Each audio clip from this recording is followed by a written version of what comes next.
Assalamualaikum warahmatullahi wabarakatuh. Di sini kami akan mempresentasikan pembuatan jaringan menggunakan fiber optik.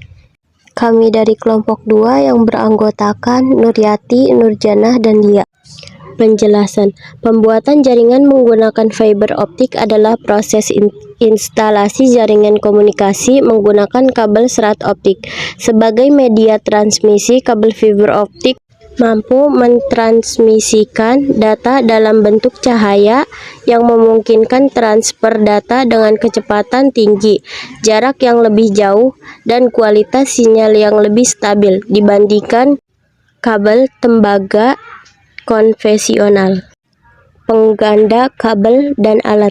Siapkan jenis kabel fiber optik sesuai kebutuhan, misalnya single mode untuk jarak jauh atau multimode untuk jarak pendek.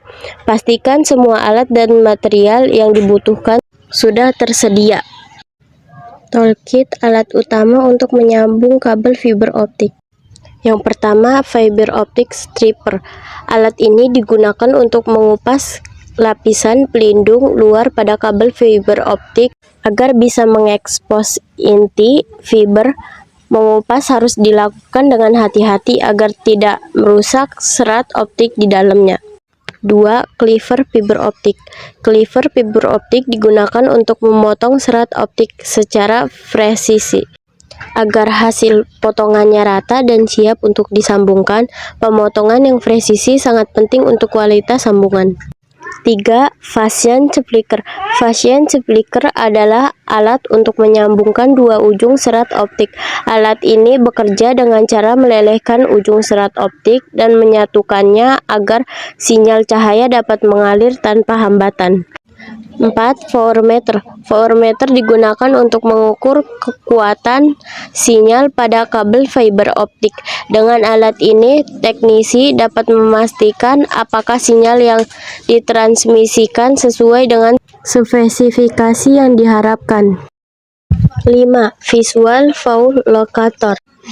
Alat ini membantu mendeteksi lokasi kerusakan atau patahan pada kabel fiber optik. VFL memancarkan sinar laser yang bisa terlihat di sepanjang kabel fiber sehingga teknisi bisa menemukan lokasi masalah dengan cepat. 6.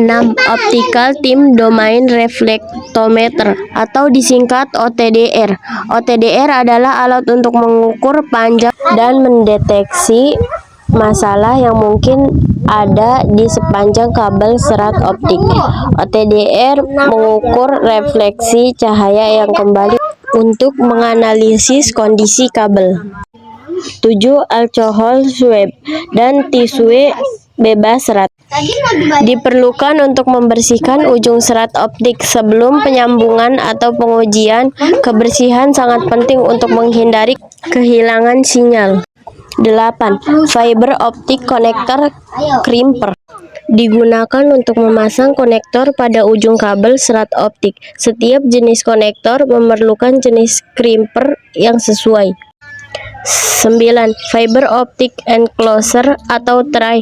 Enclosure atau tray ini berfungsi untuk melindungi sambungan kabel serat optik agar lebih rapi dan terlindung dari kerusakan fisik. Kevlar cutter. Digunakan untuk memotong serat Kevlar yang biasanya digunakan sebagai pelindung pada kabel fiber optik. Karena serat Kevlar cukup kuat dan membutuhkan alat pemotong khusus. Alat-alat ini sangat penting untuk memastikan pemasangan atau penyambungan kabel fiber optik berjalan dengan baik dan menghasilkan kualitas koneksi yang optimal. Splicing atau menyambung kabel fiber optik. Setelah kabel terpasang, sambungan ujung-ujung kabel yang dibutuhkan dengan teknik splicing. Splicing bisa dilakukan dengan dua cara. Yang pertama, fashion splicing. Menggabungkan serat optik dengan cara mencairkannya menggunakan panas. Yang kedua, mechanical splicing. Menyambungkan serat optik secara mekanis tanpa pemanasan. Dengan menggunakan peralatan dan mengikuti langkah-langkah di atas, pemasangan jaringan fiber optik bisa dilakukan dengan optimal dan menghasilkan jaringan yang cepat, stabil, dan tahan lama. Kelebihan dan kekurangan fiber optik. Fiber optik memiliki beberapa kelebihan, diantaranya kecepatan tinggi, jarak transmisi yang jauh, efisiensi penggunaan ruang, lebih aman, bebas dari gangguan sinyal, tidak mudah terbakar, mudah dipasang. Salah satu kekurangan fiber optik adalah lebih mahal dibandingkan kabel tembaga. Kesimpulan 1. Fiber optik mengubah sinyal listrik menjadi golongan cahaya, kemudian dihantarkan melalui serat optik. Sinyal cahaya ini kemudian diubah kembali menjadi sinyal listrik di ujung penerima. Kesimpulan 2. Fiber optik memiliki dua mode transmisi, yaitu single mode dan multimode. Single mode menggunakan sinar laser sebagai media transmisi data, sedangkan multimode menggunakan LED. Terima kasih, ini presentasi dari kami. Wassalamualaikum warahmatullahi wabarakatuh.